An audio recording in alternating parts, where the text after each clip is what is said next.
Grade second year language across the curriculum का आज हम क्वेश्चन करेंगे 26। How would you construct knowledge in the classroom. किस तरीके से जो हम नॉलेज है उसे कंस्ट्रक्ट करेंगे क्लासरूम के अंदर।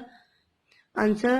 Contribution emphasizes the importance of knowledge, brief and skills that an individual bring to the experience of learning।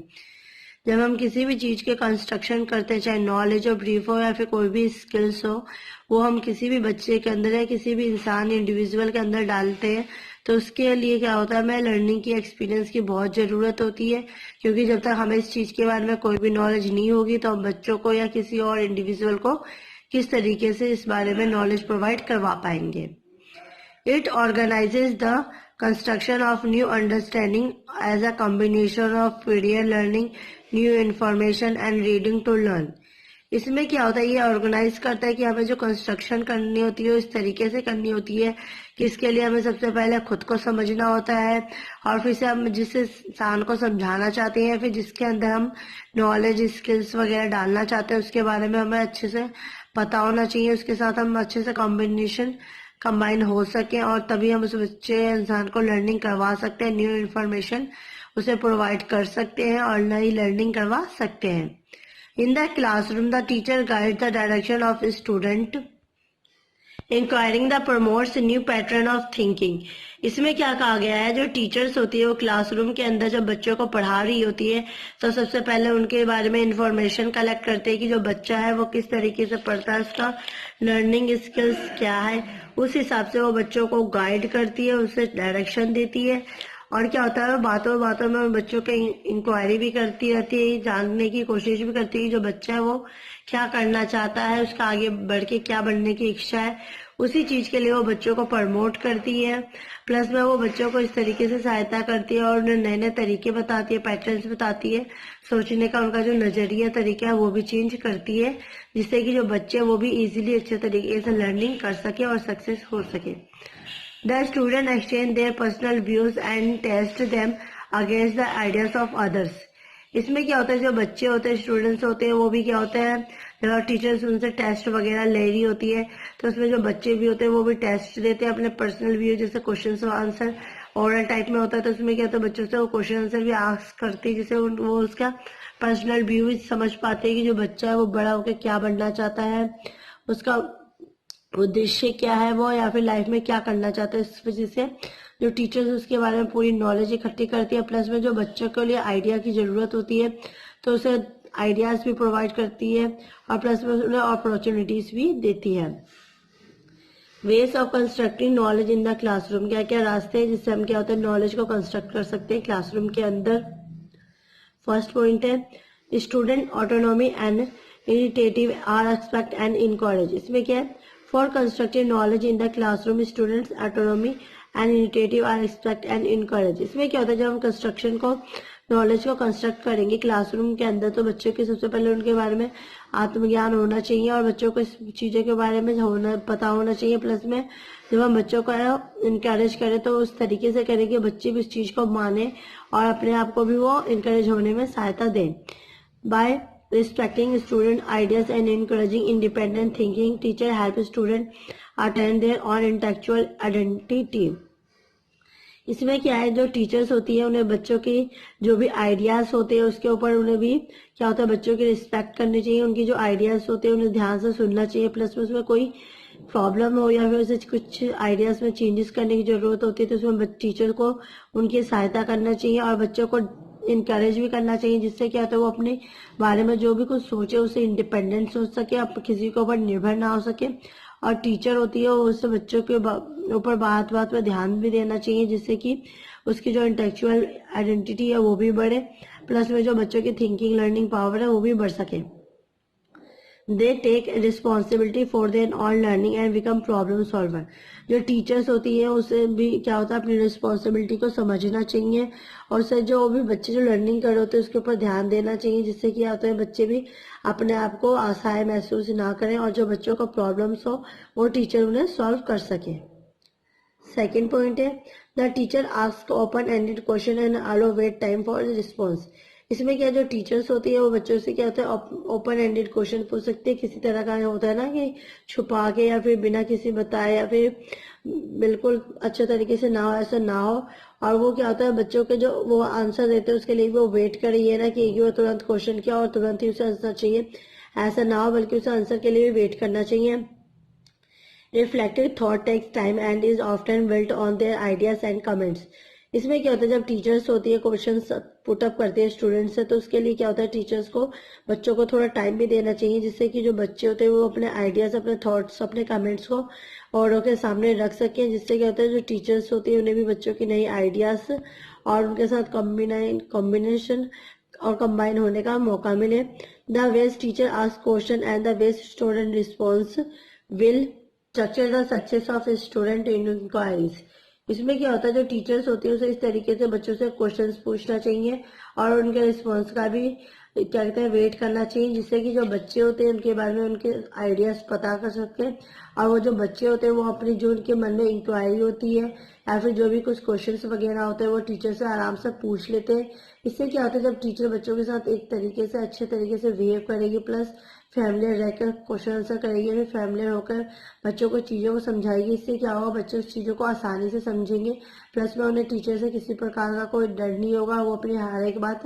अच्छे से टीचर्स के सामने रख सकेंगे, अपने आइडिया, थॉट्स, थिंकिंग को भी टीचर के सामने रख सकेंगे। जिससे क्या होता है, बच्चे का जो स्ट्रक्चर होगा वो भी सक्सेस होगा, जिससे बच्चे आगे जाके अच्छे इंसान और अच्छी लर्निंग करके अच्छे प्रोफेशनल भी प्राप्त कर पाएंगे।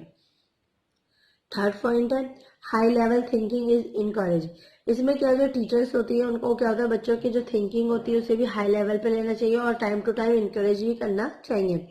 इन the classroom the teacher challenges student to reach beyond the simple factual response. इसमें कहते हैं क्लासरूम के अंदर जो टीचर्स होती है बच्चों को टाइम टू टाइम चैलेंजेस भी देना चाहिए और प्लस में उसका रिस्पॉन्स जो बच्चे देते हैं उसके ऊपर भी ध्यान देना चाहिए, जिससे कि बच्चे होते हैं वो चैलेंजेस के देख के दूर ना भागे, उससे भी वो डट के सामना करें। He encourages students to connect and summarize concepts by analyzing,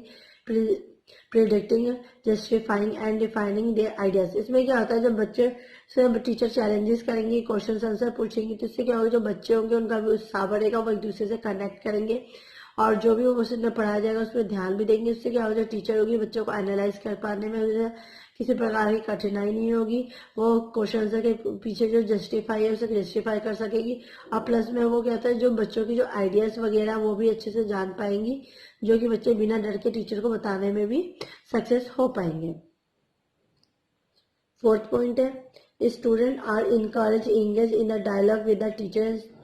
and teacher with student. इसमें क्या होता है, टीचर्स होती है वो बच्चों को इंकरेज करती है, एंगेज होती है और इस तरह के डायलॉग प्रोवाइड करवाते हैं टीचर के साथ और बाकी अदर बच्चों के साथ, जिससे क्या होता है जो बच्चे अपनी बात को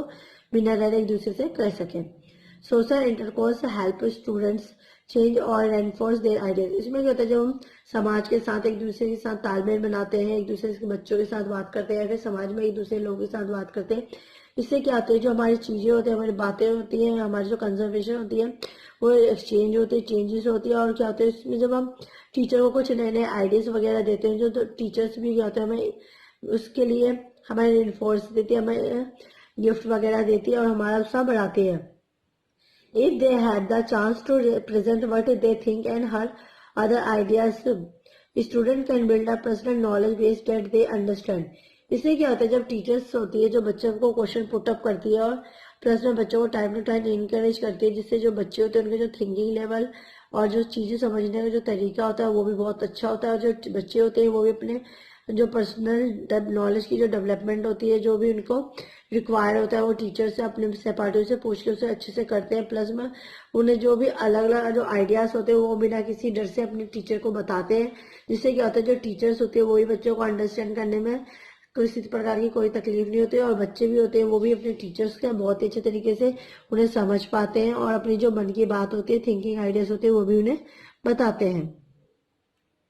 Students feel comfortable to express their ideas in the classroom when they are engaged in meaningful classroom dialogue with the teachers and with others। इसमें क्या होता है, जब बच्चे होते हैं टीचर्स और उनके साथ की जो सहपाठियां बहुत अच्छे तरीके से बात करते हैं, तो जो बच्चे होते हैं वो भी अपने आप को बहुत ही कंफर्टेबली फील करते हैं और अपने जो आइडियाज थॉट्स होते हैं वो भी क्लासरूम में सभी बच्चों के सामने एक्सप्रेस करते हैं और प्लस में जो भी मीनिंगफुल जो डायलॉग्स वगैरह होते हैं, जो टॉकिंग वगैरह टीचर और बाकी स्टूडेंट्स के साथ होते हैं वो भी कंजर्वेशन के साथ अच्छे से होती है, जिससे जो बच्चे होते हैं एक दूसरे से अच्छी बात करना भी सीखते हैं।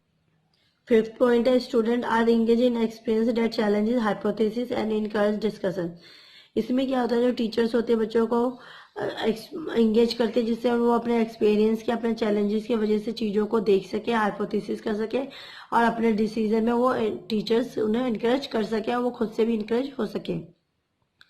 When students are allowed to make prediction, they generate varying hypotheses about natural phenomena. इसमें क्या होता है, जब बच्चों को और टीचर्स क्या होते हैं प्रिडिक्ट करते हैं, उसे चीज़ों के बारे में बताती है, प्लस में उन्हें खुद से डिसीजन लेने का भी निर्णय देती है, तो जिससे क्या होता है जो बच्चे होते हैं खुद से हाइपोथेसिस कर सकते हैं, अपने आप को नेचुरल तरीके से ढाल सकते हैं। The teacher provide sample opportunities for student to test their hypothesis specially through group discussion of concrete experiences. में क्या होता है, जो टीचर्स होती है बच्चों को तरह तरह की अपॉर्चुनिटीज भी प्रोवाइड करती है और टाइम टू टाइम टेस्ट भी लेती है, जिससे कि जो बच्चों का हाइपोथेसिस लेवल है वो पता कर चल सके। प्लस में क्या होता है, बच्चों को जब कुछ समझाया जाता है तो इस तरीके से ग्रुप बनाया जाता है जिसमें क्या बच्चे अपने आप के जो डिस्कशन है वो कर सके और जो उनका एक्सपीरियंस है एक दूसरे के साथ बांट सके। सिक्स पॉइंट है the classroom use raw data primary source manipulative and physical interactive materials. इसमें क्या होता है, जो क्लासरूम है उसमें क्या होता है, हमें रो डाटा भी मिलता है, प्राइमरी सोर्स भी मिलते हैं, मैनिपुलेट भी होते हैं हम एक दूसरे के साथ, और फिजिकल इंटरैक्टिव मटेरियल जो भी फिजिकल तरीके से भी हम एक दूसरे से बातचीत करते हैं। प्लस में क्या होता है, जो भी हमें मटेरियल्स की जरूरत होती है वो भी हम एक दूसरे से शेयर करते हैं। Raw data, primary source, manipulators and physical interactive materials can be used for constructing knowledge in the classroom. जैसे रो डाटा हो गया, प्राइमरी सोर्सेस हो गए, मैनिपुलेटर्स हो गया, फिजिकल इंटरेक्टिव मटेरियल्स हो गए, ये सारी चीज़ें भी हमें बहुत ज़्यादा जरूरी होती है जब हम क्लासरूम में नॉलेज को कंस्ट्रक्ट करते हैं, प्रोवाइड करते हैं। This approach involve student in real world possibility when then helps them generate the abstraction that mind a phenomenon together. इसमें क्या होता है, जो टीचर्स होती है स्टूडेंट्स को इस तरीके से चीज़ों में इन्वॉल्व करती है, चीज़ों को इस तरीके से बच्चों के सामने क्रिएट करती है, जिससे कि जो बच्चे होते हैं सब चीज़ों को देख के उन्हें रियल महसूस होता है। जब उन्हें करते भी है तो उन्हें इस तरीके से फील होता है कि वो रियल चीज़ें कर रहे हैं और उन्हें इस तरीके से लगता है कि जो भी वो काम कर रहे हैं वो ऐसा ना हो कि वो उनकी सोच है या फिर उनके कुछ आइडियाज है वैसा ना मान के उस चीज को वो रियल मानते हैं। प्लस में जो टीचर्स होती है बच्चों के हर तरीके से हेल्प करती है और जो जनरेट करती है कि टाइम टू टाइम की जो बच्चे होते हैं एक दूसरे के साथ अच्छे से काम कर सके, एक दूसरे से अपने बातें शेयर कर सके, अपने थिंकिंग आइडियाज डिस्कस कर सके, जिससे जो बच्चे होते हैं इनके अंदर जो भेदभाव होता है और जो किसी तरीके का जो मनमुटाव होता है, प्लस में जो बच्चे एक दूसरे से बात करने में हिचकिचाते हैं, वो सारी चीजें खत्म हो जाती है। उनके नॉलेज में, उनकी क्लासरूम में अच्छा नॉलेज का कंस्ट्रक्शन होता है, जिससे जो बच्चे होते हैं भविष्य में जाके एक अच्छे इंसान बनते हैं, जिससे जो टीचर्स होती है वो उनका भी नाम होता है, प्लस में स्टूडेंट्स का भी होता है। आई होप आपको आज की वीडियो पसंद आई होगी। प्लीज मेरे वीडियो को लाइक, कमेंट एंड सब्सक्राइब कीजिए। Thanks for watching.